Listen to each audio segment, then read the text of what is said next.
Good evening students. Last time हमने basic of quadrilateral के बारे में डिस्कस किया था, ठीक है। तो उसमें हमने opposite side, opposite angle, adjacent angle, diagonal, quadrilateral की डेफिनेशन, सारे बेसिक्स चीज़ें हमने सीखी थी। अब हम स्पेशल जो क्वाड्रिलेटरल होते हैं, ठीक है, उनके बारे में हम देखेंगे। तो यहाँ पे क्लासिफिकेशन ऑफ द क्वाड्रिलेटरल बताया गया है। तो यहाँ पे हम सबसे पहले देखें पैरेललोग्राम। तो पैरेललोग्राम का डायग्राम कैसा होता है, इस तरीके का होता है, ठीक है, जिसमें अपोजिट साइड क्या होती है, पैरेलल होती है और इक्वल भी होती है। जैसे कि यहाँ पे ए बी सी डी है, तो ए बी को अगर हम आगे बढ़ाएं, प्रोड्यूस करें, चाहे इस तरफ राइट साइड में या लेफ़्ट साइड में, और उसी तरह से सी डी को भी प्रोड्यूस करें, तो ये दोनों कभी नहीं मिलेगी, मतलब अपोजिट साइड कभी भी नहीं मिलेगी, चाहे आप कितना भी आगे बढ़ाओ। बी ए डी और बी सी क्या है, पैरेलल है, और ए बी और सी डी भी क्या है, पैरेलल है। तो पैरेलल भी है और इक्वल भी है। तो इस तरह का जो डायग्राम होता है जिसमें अपोजिट साइड, अपोजिट क्या होती है, आमने सामने की साइड, है ना, तो ये हम डिस्कस कर चुके हैं।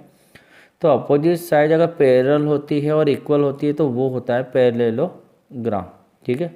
उनकी डेफिनेशन को फेयर कॉपी में लिखेंगे और हमें डायग्राम पेंसिल से बनाना है, ठीक है।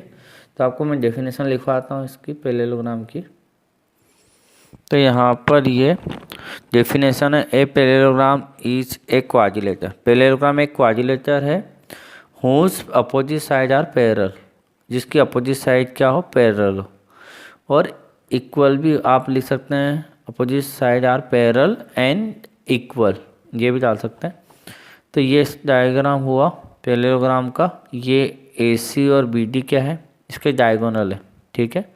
एंगल क्या होंगे, तो ए एंगल होगा, बी एंगल होगा, सी एंगल होगा, डी एंगल होगा। अब ये इसका डायग्राम हमने बनाया है, हमने पेन से बनाया, लेकिन आपको पेंसिल से बनाना है, ठीक है। अब प्रॉपर्टीज हम देखते हैं। तो number 1, opposite sides are parallel and equal. तो अपोजिट साइड मतलब अपोजिट क्या होगी, ए डी और बी सी, तो ये पैरेलल भी है क्योंकि हम इसको आगे बढ़ाएं कभी नहीं मिलेगी, ए बी और सी डी को आगे बढ़ाएं कभी नहीं मिलेगी।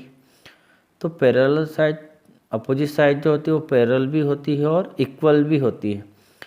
तो ये हो गया पैरेललोग्राम की पहली प्रॉपर्टी। इसके बाद अपोजिट एंगल्स आर इक्वल, मतलब ए एंगल जितने का होगा, अगर ये एंगल 40 का है तो अपोजिट एंगल सी भी 40 का होगा। अगर ये हमारा 140 का है तो ये भी 140 का होगा। इस तरह से अपोजिट एंगल जो होंगे वो इक्वल होंगे। Diagonals bisect each other.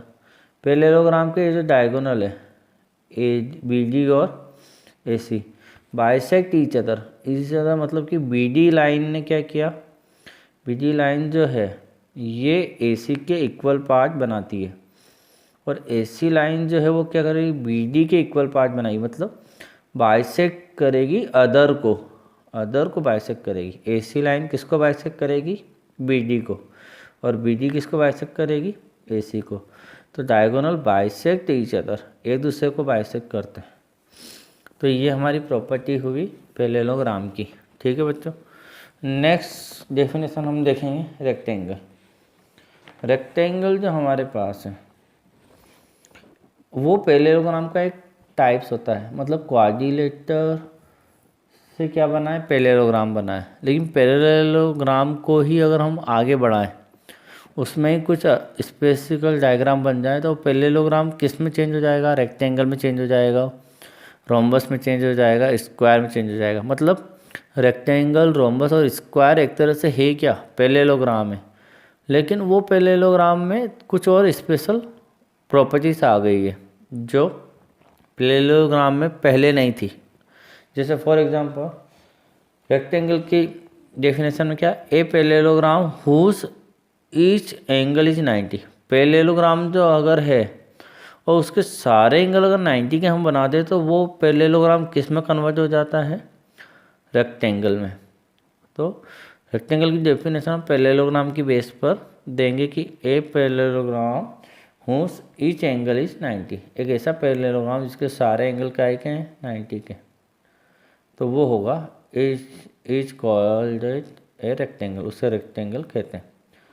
अब इसकी प्रॉपर्टी, तो रेक्टेंगल में क्या होगा, पैरेललोग्राम से बना हुआ है। रेक्टेंगल किससे बना है, पैरेललोग्राम से। तो पैरेललोग्राम के अंदर जो भी प्रॉपर्टी है वो सब इसमें लगेगी। मतलब हमने अभी ऊपर देखा था अपोजिट एंगल्स आर इक्वल, तो इसमें भी अपोजिट एंगल 90-90 के हैं, इक्वल्स हैं।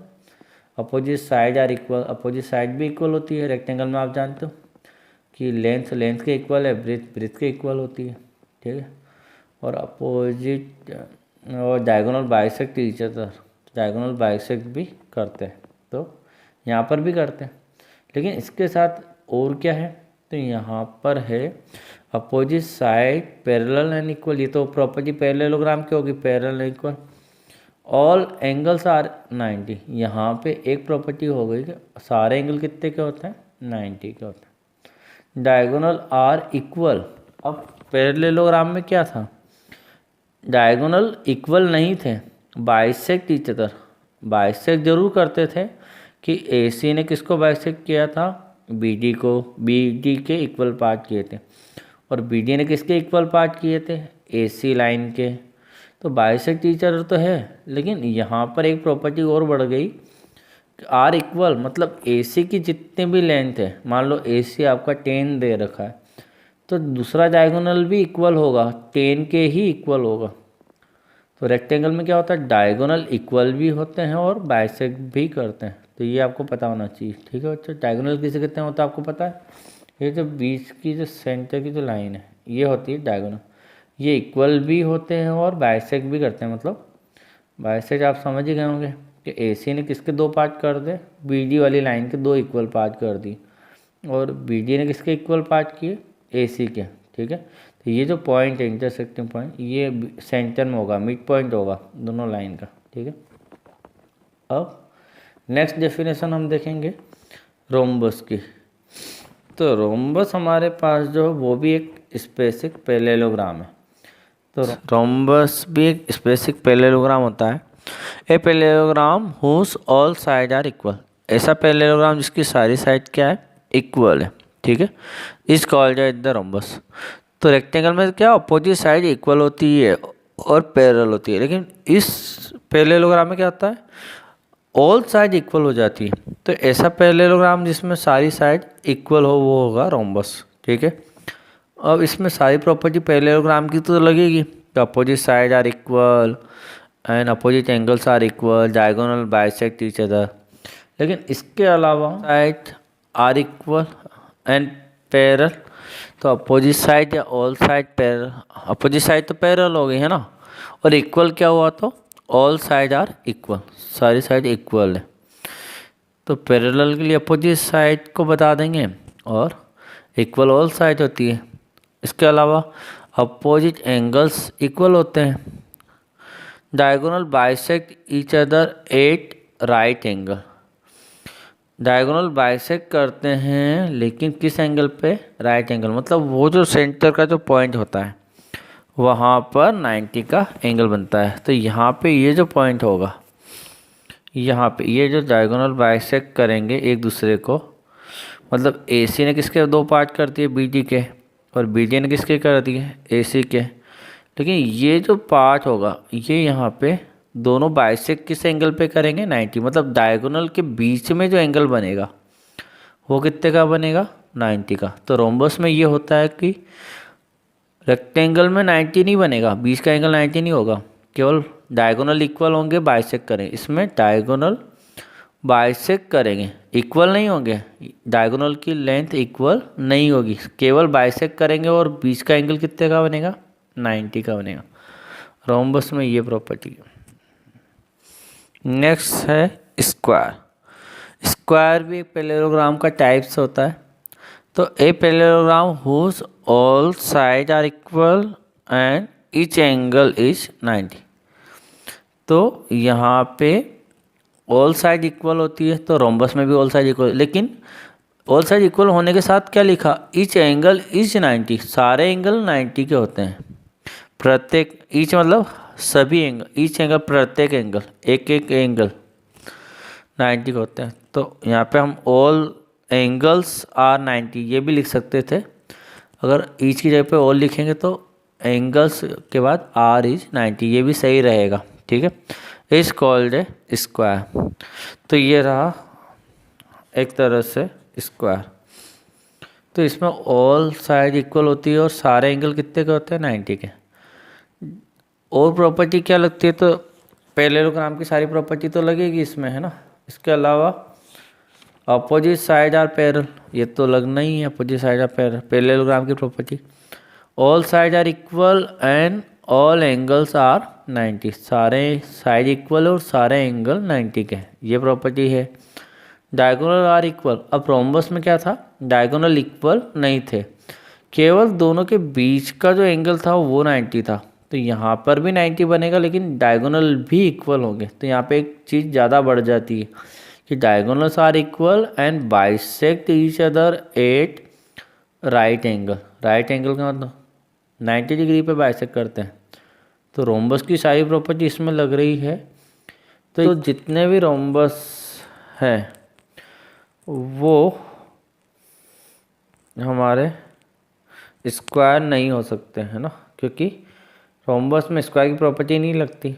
लेकिन जितने भी स्क्वायर हैं वो सब रोम्बस हो सकते हैं, क्योंकि स्क्वायर के अंदर रोम्बस की प्रॉपर्टी लगती है, ठीक है। तो all the square are rhombus, all rhombus are not square, लेकिन सारे रोम्बस क्या है, स्क्वायर नहीं है। सारे स्क्वायर तो रोम्बस है, लेकिन सारे रोम्बस स्क्वायर नहीं होते हैं, ठीक है। उसी तरह से ऑल रेक्टेंगल आर पैरेललोग्राम, सारे रेक्टेंगल क्या होंगे, पैरेललोग्राम, क्योंकि रेक्टेंगल किससे बना है, पैरेललोग्राम से। तो रेक्टेंगल तो सारे पैरेललोग्राम हो जाएंगे, लेकिन all the parallelogram are not rectangle, सारे पैरेललोग्राम रेक्टेंगल नहीं है, क्योंकि रोम्बस भी क्या है, पैरेललोग्राम है, लेकिन वो रेक्टेंगल है क्या, नहीं। स्क्वायर भी क्या है, पैरेललोग्राम, लेकिन वो रेक्टेंगल है क्या, नहीं। तो सारे पैरेललोग्राम रेक्टेंगल नहीं है, लेकिन सारे रेक्टेंगल पैरेललोग्राम है। तो ये भी हमें पता होना चाहिए। एक और वन मोर टाइप देखते हैं हम, ट्रेपेजियम। तो ट्रेपेजियम पैरेललोग्राम से नहीं बना, इसलिए यहाँ पे एक क्वाड्रिलेटर से स्टार्ट हुआ। एक quadrilateral whose one pair of opposite side are parallel, मतलब एक पेयर जो है अपोजिट साइड का वो पैरेलल हो, ठीक है। तो अपोजिट साइड का वन पेयर अगर पैरेलल है, जैसे कि ये वाला और ये वाला, तो ए बी और डी सी क्या है, वो पैरेलल है ना। लेकिन बी सी और ए डी ये पैरेलल है क्या, नहीं ना। इसको हम आगे बढ़ाएंगे, इसको हम आगे बढ़ाएंगे, तो ये दोनों क्या होंगे, इंटरसेक्ट हो जाएंगे। इसको अगर आप ऊपर की तरफ आगे बढ़ाते हो तो इंटरसेक्ट हो जाएंगे। तो ये और ये पैरेलल नहीं है, लेकिन ये और ये पैरेलल है। इसको अगर आप बढ़ाते हो और इसको आप बढ़ाते हो तो क्या कभी मिलेंगे, क्या नहीं मिलेंगे। तो ये पैरेलल है। तो क्वाड्रिलेटर के अंदर अगर वन पेयर जो है वो अपोजिट साइड का वो पैरेलल होगा, तो इस तरह के क्वाड्रिलेटर को हम क्या कहेंगे, ट्रेपेजियम।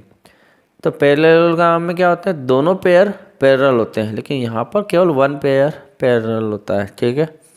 अगर ये दोनों नॉन पैरेलल साइड अगर इक्वल है, तो उस वाले ट्रेपेजियम को हम आइसोस्केल ट्रेपेजियम कहते हैं, ठीक है। तो इसमें क्या होता है, प्रॉपर्टी में one pair of opposite side parallel, तो वन पेयर जो होगा अपोजिट साइड का वो पैरेलल होता है ट्रेपेजियम के अंदर। अदर ट्रेपेजियम के नॉन पैरेलल साइड का जो पेयर है वो अगर इक्वल है, तो उस वाले ट्रेपेजियम को हम आइसोस्केल ट्रेपेजियम कहेंगे, ठीक है। तो ये हमारा उसका डायग्राम हो जाएगा। लास्ट टाइप्स देखते हैं हम क्वाड्रिलेटर का, वो है काइट। तो काइट की डेफिनेशन देखते हैं।